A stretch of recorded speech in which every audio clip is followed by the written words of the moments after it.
여러분은 예수님께 관심이 있으신가요? 네.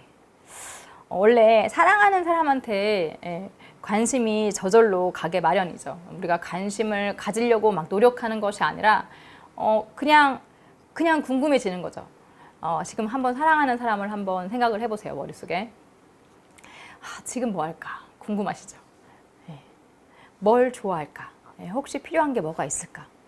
눈에 안 보이면 그 사람의 모든 것들이 다 궁금해지고 보고 싶어집니다. 우리가 좋은 것만 봐도 또 맛있는 음식을 먹을 때에도 계속 그 사람이 생각이 나는 거죠. 여러분, 예수님 사랑하시죠? 네. 모두 예수님께 무척 관심이 많을 거라 생각을 합니다. 그래서 저는 예전에 그런 생각을 한번 해본 적이 있어요. 예수님이 어떻게 생겼는지 굉장히 궁금하잖아요.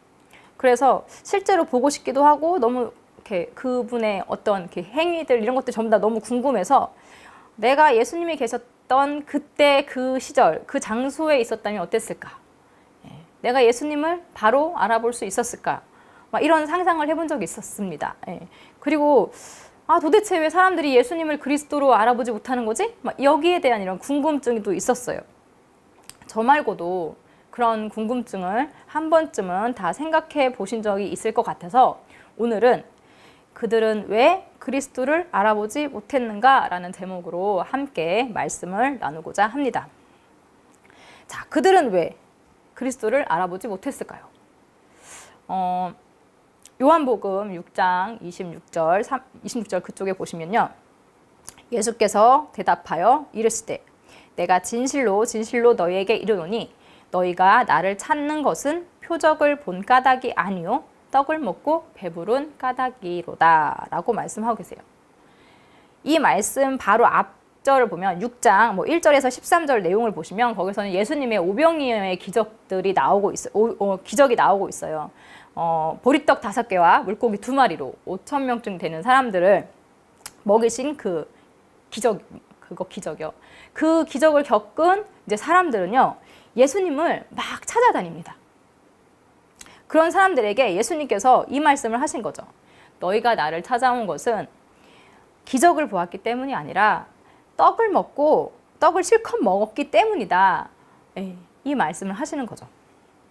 이들은 예수님을 찾아온 게 아니라 떡을 찾아온 것입니다. 그러니까 그들의 관심은 떡에 있었던 거죠. 여러분은 교회 오실 때 예수님을 찾아오시나요? 아니면 떡을 찾아오시나요? 생각해 볼 문제죠.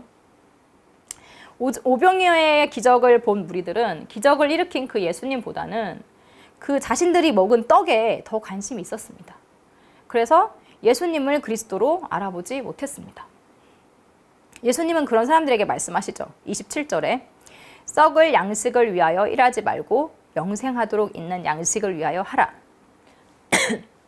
썩을 양식은 우리가 이 땅 가운데서 먹는 삼시세끼 이것들을 말씀하시는 거겠죠.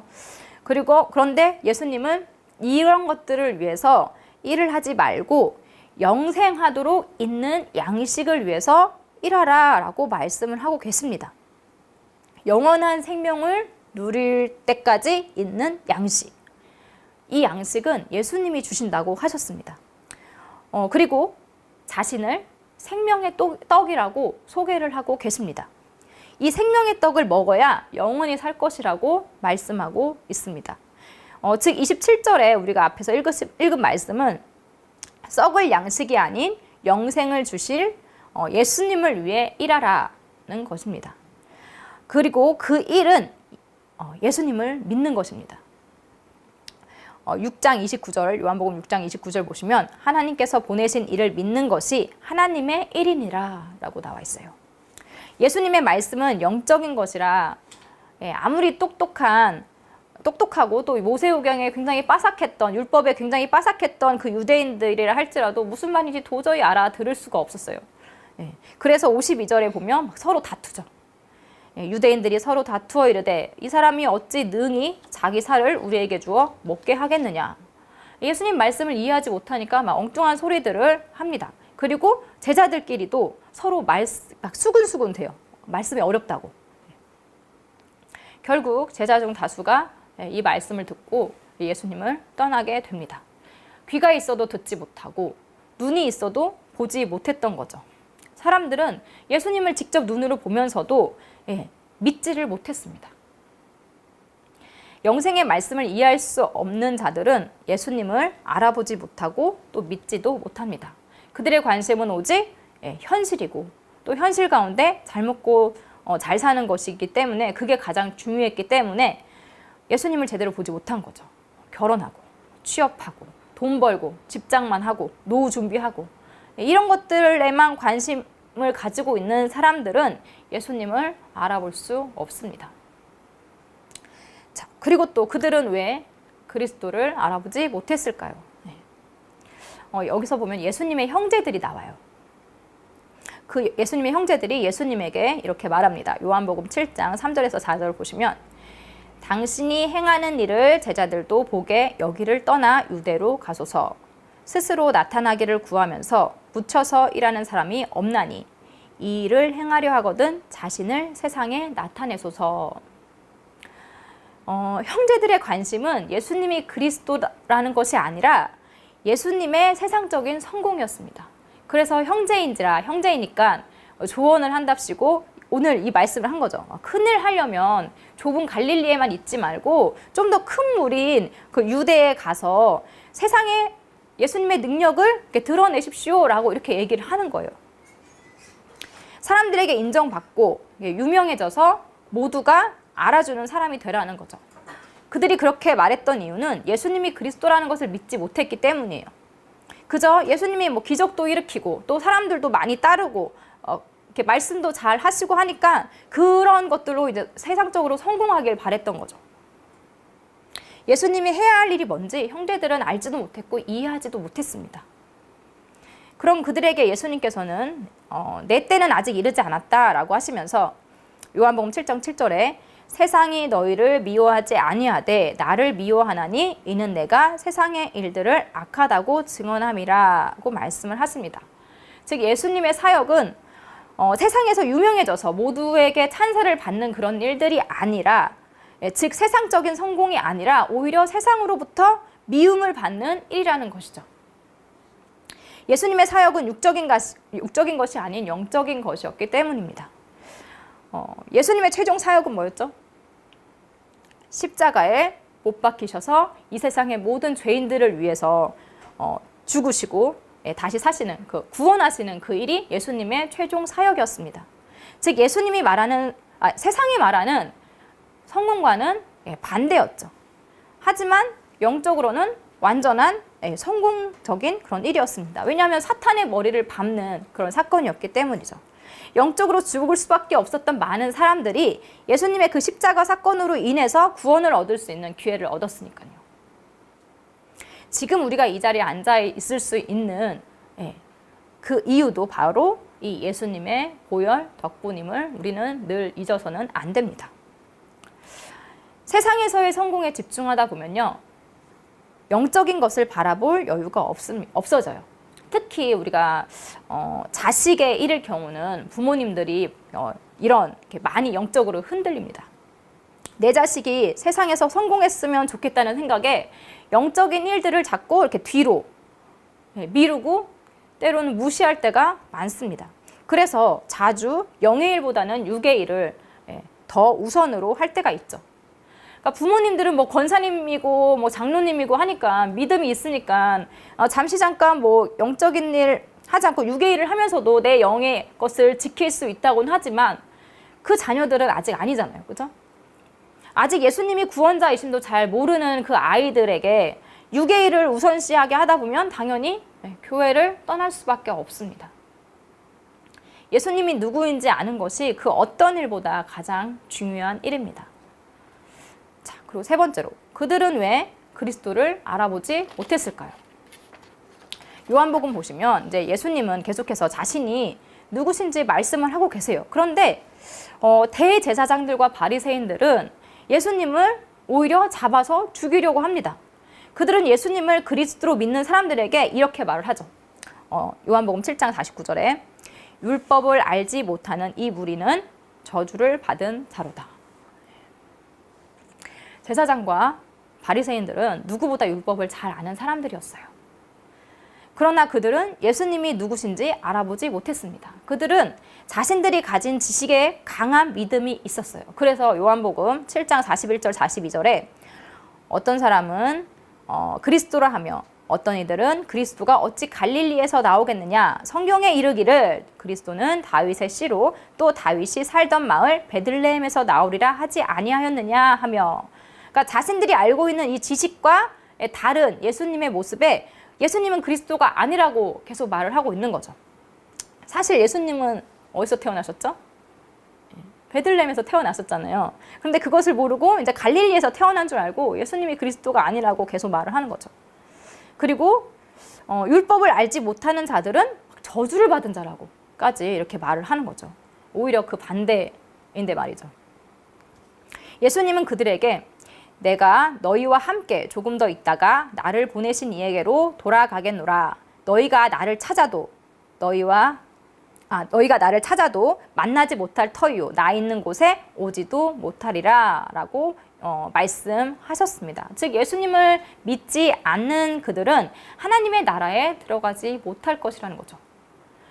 이렇게 굉장히 무서운 말을 듣고도 이 사람들은 그 말을 알아듣질 못합니다. 또 엉뚱한 소리 많이 해요. 사람들은 자신이 가진 지식에 대한 믿음이 굉장히 강해요. 내가 안다. 그러니 내가 맞다. 이 말이죠. 아는 만큼 겸손해져야 되는데 우리는 아는 만큼 잘난 척 하려고 합니다. 그리고 내가 틀렸더라도 인정하기보다는 대체로 우기죠. 그래서 아주 사소한 것을 가지고도 자기가 이제 맞다고 막 우리 서로 다툽니다. 예를 들어서 어떤 권사님 딸이 임신을 해서 교회에 와요. 그러면 이제 권사님들끼리 싸우죠. 배 모양을 보니 저 아이는 아들이다. 아니다. 점심때 밥을 먹는 거 보니까 식성을 보니까 딸이다. 이게 아들이다 딸이다 막 서로 막 다툼이 일어나는 거예요. 그 권사님의 딸이 아들이든 딸이든 솔직히 그 두 사람한테는 전혀 중요한 문제가 아니잖아요. 그런데 그거 갖고 엄청 싸워요. 그리고 나중에 이제 서로 감정까지 상하게 되는 일이 생기는 거죠. 내 지식만, 내가 아는 것만 고집하다 보면 다른 진실들을 잘 이렇게 보지 못할 때가 있습니다. 예수님은 여러 가지 많은 이적들을 또 보여주셨고 또 영적인 말씀들을 들려주셨어요.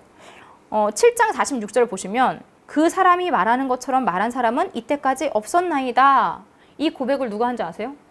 대제사장들과 바리새인들이 예수님 잡아오라고 보낸 그 아랫사람들이 이 고백을 한 거예요. 그 사람들은 예수님의 말씀을 듣고 예수님이 그리스도 같아서 손도 대지 못하고 그냥 돌아왔어요. 자신들에게 명령을 한 그 윗분들의 그 명령도 수행하지 못했어요. 그 말씀을 듣기만 해서도.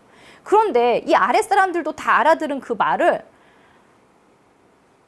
그 바리새인들과 대제사장들 그리고 다른 유대인들이 알아듣지를 못한 거죠. 그렇게 그들 외에 많은 사람들이 이제 예수님을 보고 듣고 그리스도로 믿게 되었죠. 그런데 교만한 사람들은 믿지 못했습니다. 믿을 수가 없었던 거죠. 자신들이 틀렸다는 것을 인정할 수가 없었던 겁니다. 하나님을 잘 안다고 한 사람들이 사실은 제대로 몰랐습니다. 예수님은 7장 19절에 모세가 너희에게 율법을 주지 아니하였느냐? 너희 중에 율법을 지키는 자가 없도다. 너희가 어찌하여 나를 죽이려 하느냐라고 말씀하십니다. 또 그들에게 너희는 나를 알지 못하고 내 아버지도 알지 못하는도다. 나를 알았더라면 내 아버지도 알았으리라 라고 말씀하고 계세요. 조금밖에 모르면서 다 안다고 생각했던 그들은 결국 하나님 나라에 들어가지 못하게 됩니다. 그래서 8장 21절에 내가 가리니 너희가 나를 찾다가 너희 죄 가운데서 죽겠고 내가 가는 곳에는 너희가 오지 못하리라. 예수님이 그리스도임을 믿지 않으면 죄 가운데에서 죽을 수밖에 없다는 거죠. 영의 세계는 육에 속한 우리가 다 알 수 없는 전혀 다른 차원의 것입니다. 시공간을 초월한다. 이게 상상이 가세요? 그렇게 시공간을 초월하신 하나님의 능력을 우리는 상상도 할 수 없는 거죠. 우리가 하나님에 대해서 아는 지식은 실제로 얼마나 될까요? 몇 프로나 될까요? 정말 아주 살짝밖에 우리는 모를 거예요. 부분적으로만 하나님께서 우리에게 허락하신, 보여주신 부분만 우리는 알 뿐이죠. 그런 의미에서 우리가 가지고 있는 지식은 정말 보잘것없는 것입니다. 그렇게 우리는 조금 안다고 잘난 척 할 수가 없는 거예요. 우리가 믿을 것은 내가 가진 지식이 아니라 예수님이십니다. 예수님을 계속 따라다닌다고 또 모두가 예수님을 믿을 수 있는 건 아니었어요. 12제자가 있었는데 이 12제자 중에서도 예수님을 믿지 못하는 사람이 있었습니다. 그는 바로 예수님을 판 가룟 유다입니다. 예수님은 6장 70절에 내가 너희 12를 택하지 아니하였느냐 그러나 너희 중에 한 사람은 마귀니라. 예수님은 그를 가리켜 마귀라고 말을 하고 있어요. 즉 유다 안에 마귀가 들어있기 때문에 그는 예수님을 그리스도로 믿지 못했습니다. 마귀는, 이 사탄은 우리가 예수님과 가까워지는 것을 막아요. 때로는 뭐 길을 아예 막아버리거나 아니면 회유책을 사용하기도 합니다. 즉 교회에 못 나가도록 아예 사방에서 이렇게 철벽 치듯이 이게 막아버릴 때도 있고, 아니면 교회는 나가게 하되 예수님이 누군지 깨닫지 못하도록 교묘하게 방해를 하기도 합니다. 그래서 우리가 교회 안에 있다고 이렇게 안심을 해서는 안 되는 거죠. 예수님은 예수님을 믿어야 한다고 했지 교회에 다녀야 한다고 말씀하지 않으셨어요. 우리가 세 가지를 봤죠. 앞에서 떡, 성공, 그다음 지식. 이것 외에도 우리는 이 세상에서 여러 관심거리를 두고 있습니다. 취미생활이라든지 뭐 사교 활동이라든지 아니면 자기개발. 물론 이 모든 것들이 우리가 이 세상에서 살기 위해서 꼭 필요한 관심을 가져야 할 것들이겠죠. 그러나 중요한 것은 이 모든 것이 예수님을 믿는 것보다 우선시 돼서는 안 된다는 것입니다. 요한복음 6장 63절에 살리는 것은 영이니 육은 무익하니라. 이 예수님의 말씀을 우리는 잊어서는 안 됩니다. 곧 성탄절이 다가오고 있죠. 이날 여러분의 최고 관심은 어디에 있나요? 선물은 아니겠죠. 네, 당연히 예수 그리스도이십니다. 왕으로 오신 그 예수님께 감사하며 그분께 드릴 선물을 준비하는 것은 어떨까요? 자녀들 선물만 챙기지 마시고 예수님의 선물을 한번 챙겨보셨으면 좋겠습니다. 그날의 주인공은 예수님이시니까요. 우리 모두 예수님께 조금 더 관심을 갖고 예수님을 조금 더 알아가시면서 믿음을 키워가시는 우리 모두가 되었으면 좋겠습니다.